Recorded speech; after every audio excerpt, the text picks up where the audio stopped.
Another disappointment for Juventus in the UEFA Champions League. The dream of the bianconeri is now 25 years old. The Italian giant is without a European Cup since 1996. And since its last final in 2017, Juve is going down the slope.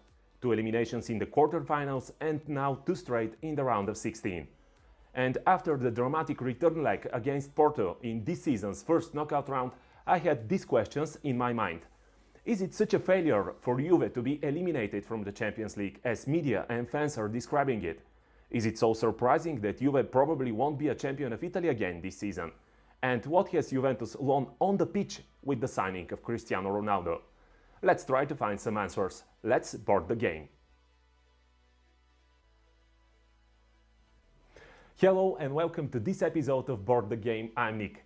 I'm going to talk about Cristiano Ronaldo in the second part of my analysis.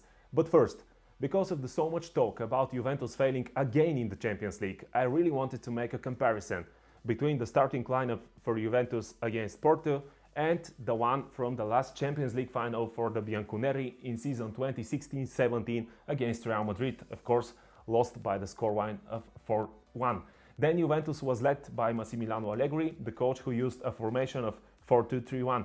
Comparing it with the formation for Andrea Pirlo, it was 4-4-2, but we know that Pirlo prefers in attack, in transition, the team to change the formation to, let's say, 3-4-3 or 3-5-2. I'm going to make the comparison position for position, and I will write on the board a +1 sign for every player that I think is the better option, comparing him to his colleague in the other team. And in the end, I will write the result, the total from both teams up here. So that's my way to show you which team is the better one, and was there a real chance for this team of Juventus under coach Andrea Pirlo to win the Champions League. Stay with me because I need to have in mind what I'm going to write here on the board, and at the end I'm sure that the result will be interesting for many of you. Let's start with the goalkeepers. Looking at both positions, we have a good goalkeeper like Wojciech Szczęsny against an all-time legend, one of the best goalkeepers in the whole history of football, and that's Gianluigi Buffon. Well, it's quite obvious what I'm going to write on the board here, but whatever I say for Buffon, it won't be enough, I think. So some words for Wojciech Szczęsny. I was surprised and maybe confused even when Juventus decided to bring him as the successor of the next number one after Gianluigi Buffon, because you see, Juventus pretends to be on the level, and maybe it's on the level of Real Madrid, Barcelona, Manchester United, Liverpool and so on. And when we look at their squads, we see goalkeepers like Marc-André ter Stegen, Thibaut Courtois, David De Gea, Alisson. I have to say Jan Oblak in Atletico Madrid, or even in Inter we have Samir Handanovic in Italy. He's a great goalkeeper. And then Wojciech Szczęsny, who for me is just not on the same level as those guys I mentioned. So here, Gianluigi Buffon, I need my green marker, receives a +1, and the Juventus team from the final in 2017 is already leading. Moving on to the defense, and we have Andrea Barzagli against Juan Guillermo Cuadrado. The Colombian went on as a substitute in the final of 2017, and that's an example for his progress. But still, in defense, let's have in mind also that Cuadrado is by definition a winger. So in defense, he is still making too much mistakes. But in offense, he is giving more than Andrea Barzagli. But Barzagli, a legend from the trio of BBC, Barzagli, Bonucci and Chiellini, the core, the back of the Italian national team for so many years. And Barzagli is giving you more in defense. And I think they are even on the same level. I won't write anything here. Then Leonardo Bonucci, in a perfect shape. He was unstoppable together with Giorgio Chiellini in this season 2016-17 for Juventus against Leonardo Bonucci right now, who is inconsistent, in a bad shape, had problems with injuries, and I can't compare them because I watched Bonucci then and I was, wow, he's such an amazing player, such an amazing defender. Rarely somebody was going through him or around him, and right now Bonucci is just not on the same level, but he was used in the game against Porto because of his leadership qualities. But here, again, I need a +1 for Leo Bonucci from the final against Real Madrid. And his partner, Giorgio Chiellini, I can't compare him. He's the same like Buffon and Szczęsny. I can't compare him with Merih Demiral because the Turkish international is a talented center-back, but he also had problems with injuries in the last year. He needs experience, more games, and some confidence, of course, in the last few games of Juventus in the recent weeks. In each and every one of them, he's making some mistakes. That's why here, of course, I will have a +1 for Giorgio Chiellini. And even right now, you see where I'm going. This Juventus team is leading by 3-0 to the team of Andrea Pirlo. And on the left back, we have Alexandro. Yes, he progressed as leadership qualities in the last few years, for 4 years. Right now, he's even a captain in the team of Juventus. He wore the captain armband in the last minutes against Porto. But for me, Alexandro hasn't progressed so much as a footballer. He's on the same level. Yeah, maybe right now he can play also in the center of the defense, but still, he's the same player. So it's the same like in the case of Barzagli and Quadraro. I'm not going to write anything here. Now, the midfield, but this time I'm going to start with the left flank and Federico Chiesa. He played a magnificent game. I'm happy for him because for the last 2 or 3 years I was criticizing Federico Chiesa of not realizing his potential in Fiorentina. He was hiding, he was inconsistent, but right now he's one of the stars of Juventus. He plays with so much energy, passion, desire to move on, to progress, to be a better player, to fulfill his potential. And when I compare Chiesa here to Mario Mandzukic, yes, Mandzukic was a hard-working player, but he was not a winger by definition, of course, a central forward. And because of such a great game that Chiesa had against Porto, I need to give him an advantage, and I'm going to write a +1 here, but of course with the right marker. A quick correction, and we have the first +1 for this Juventus team of Andrea Pirlo, because Federico Chiesa is still young and he can develop his game. He can be one of the biggest stars in the future, maybe in 4 or 5 years. Why not? Maybe he's going to be in the conversation for the Golden Ball. Let's see. But Mario Mandzukic, I need to say, scored a lovely goal for Juventus in the final against Real Madrid. He was in a great shape, but still I'm giving here the advantage for Federico Chiesa. Maybe that's my personal preparation. And yeah, in the center of the midfield, we have 2 holding midfielders in the team of Allegri. That's Miralem Pjanic, who at the time in this season, for me, was one of the best playmakers in the world of football. He was able to do a short pass, a long pass, to be in a holding position, to stay in the midfield when Juventus is attacking, and to help the defenders, also to join the attack, to score goals, to score free kicks. He was just amazing, and that's the reason why Juventus were so desperate to bring him in from Roma, to steal him from the capital club. And Miralem Pjanic was amazing. I need to compare him, of course, with Artur, because they swapped the clubs. Pjanic went to Barcelona and Artur to Juventus in the last summer of 2020. For me, Artur is still consolidating him in the Juventus team. He's not still on the top level, on the level that Juventus tifosi are expecting him to be. Yes, he dictates the tempo. He's so hard to be knocked off the ball, but still for me, Artur needs time to adapt to the Juventus team, to be shining, to be a leading player for the bianconeri. And of course, here again, I prefer Miralem Pjanic, and I will give him a +1. Sami Khedira and Adrien Rabiot, again, of course, central midfielders. For me, they are quite the same. Adrien Rabiot has progressed great in the last few months under Andrea Pirlo. He's showing his talent right now in this season. And Sami Khedira also in the season 2016-17 was a very good player, a very consistent player. That's why I'm seeing them on the same level. Moving on to the right flank.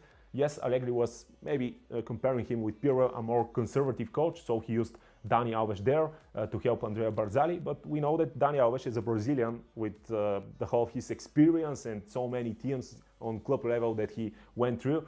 He had the tricks and the magic even in the attacking phase. He was useful for Juventus, and we have to compare him with Aaron Ramsey.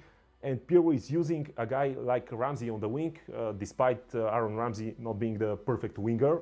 He's more of a central midfielder, but Pirlo likes one of the wide midfielders to come inside to help the holding midfielders. And in the meantime, that's the reason why Juan Guillermo Cuadrado has so much time and space, and that's why Pirlo has the trust in Juan Guillermo Cuadrado on the wing to join the attack and make so many crosses as we saw against Porto. But Ramsey against Dani Alves, again, we are comparing Champions League winner against Aaron Ramsey, who is average player, maybe a better season for Juventus right now, but he hasn't fulfilled his potential. that's what I think. Even from the days in Arsenal, he decided to join maybe a bigger team as Juventus as a free agent, and he's still just a good player in the Juventus team, not a shining light. The same as I said for Artur.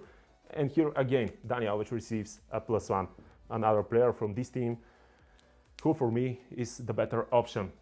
And now the forwards. I need to compare Paulo Dybala and Gonçalo Higuain with Cristiano Ronaldo and Alvaro Morata.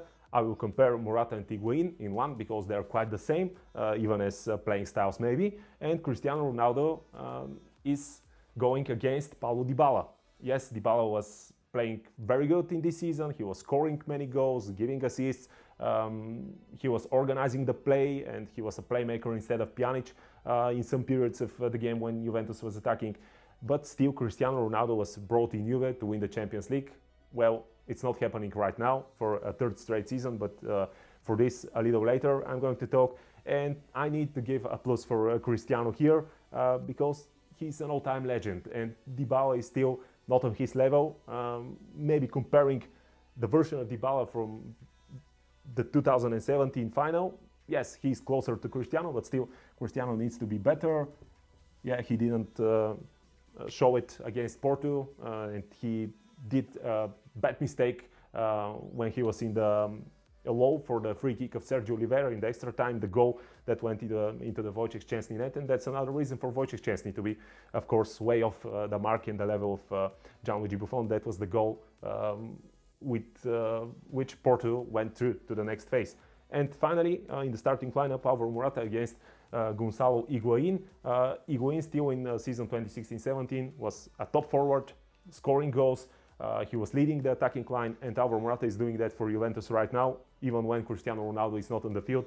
Morata has a very good season, maybe one of the best in his career, and I can't separate them here, so I'm not going to write anything. Substitutes, I will give a +1 for Juventus from 2021, and I'll explain why.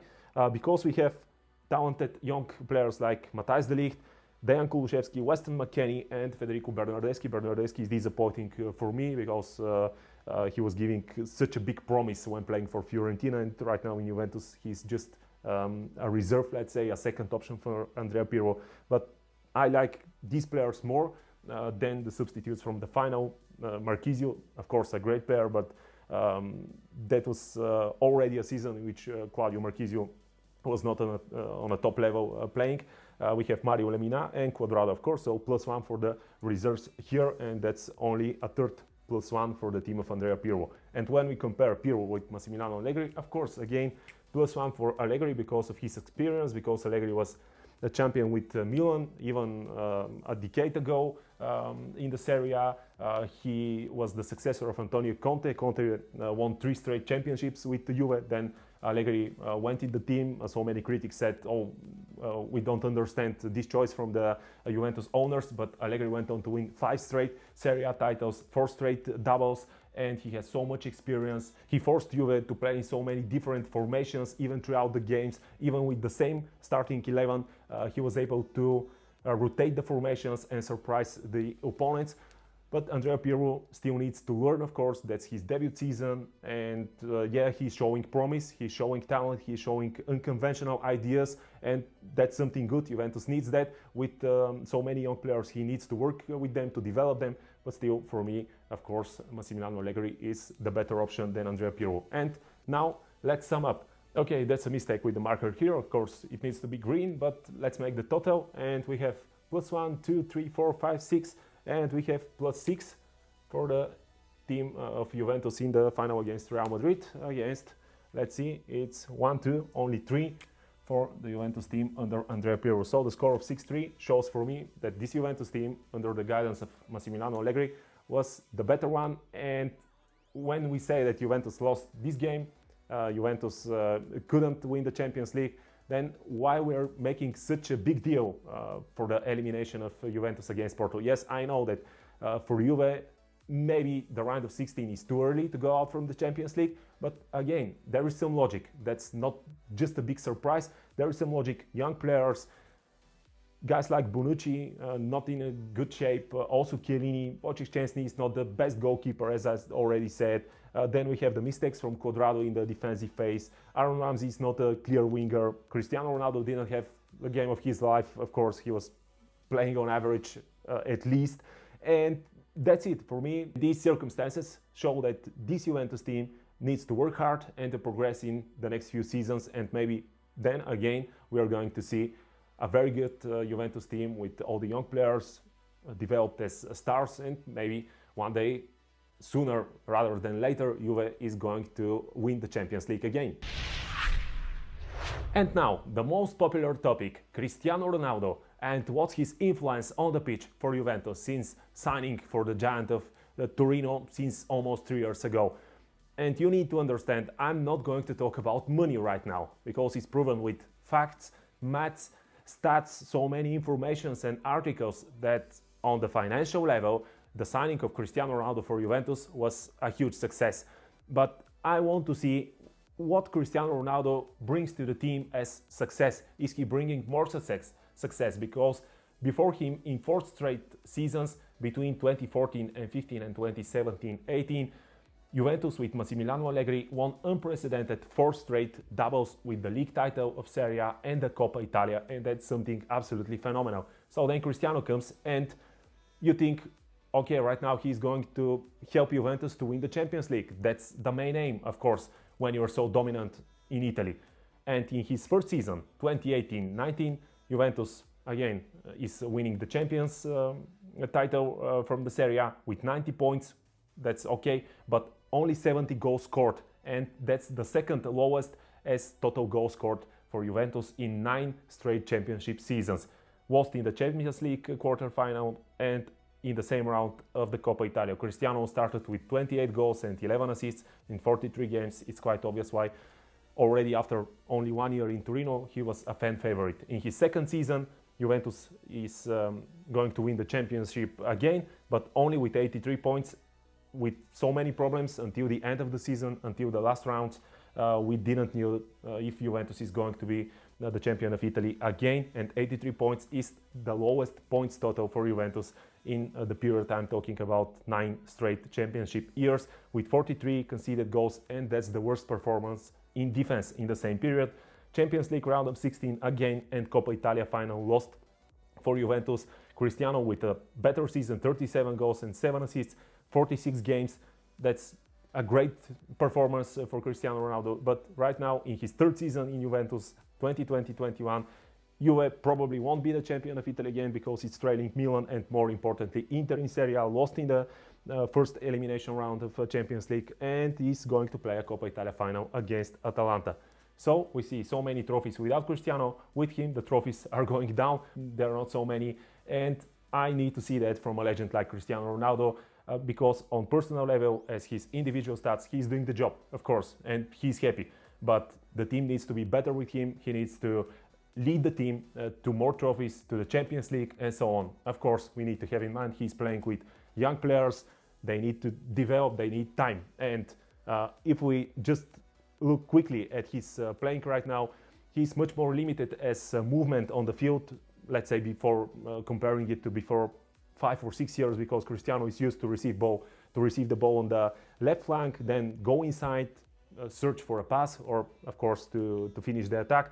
And many times I'm seeing him slowing the Juventus attacks, caught in two minds. He's thinking about finishing the attack, scoring a goal, and he's missing the perfect timing for a good pass to continue the move. And that's something that Juventus needs to do, to play on quick tempo, with sprints in the box, with pressing and so on. Modern football, let's say, under Andrea Pirlo. He wants just that. And Cristiano Ronaldo is not helping in the best way. That's at least for me.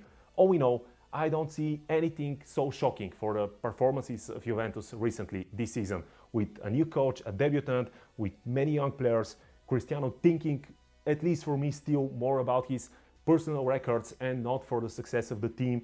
And that's why I see the better option for Juventus to sell Cristiano, to move on from him in the summer and concentrate on the team as a whole, to do a good job on the transfer market. help with incoming transfers of class players for the quicker transition in Juventus to be a better team in, let's say, 2 or 3 years. And I know that Juventus tifosi right now are angry, they are mad about the bad performances recently against Porto, but they need to remain patient, they need to give time to guys like Chiesa, Kulusevski, De Ligt, McKennie, and of course Pirlo. I hope that Juve is going to stick with him as a manager for the next season, and I'm sure that very soon we will see again a very, very good Juventus team, a force, a dominant force, not only in Italy, but maybe in Europe, and maybe finally winning the Champions League. That's all from me for now. Of course, if you liked the video, you can leave a like under it in our YouTube channel. You can share the video, you can comment, you can share your opinion. I will gladly read it in the comment section, and maybe subscribe to the channel because so much more is coming. See you soon in Board the Game.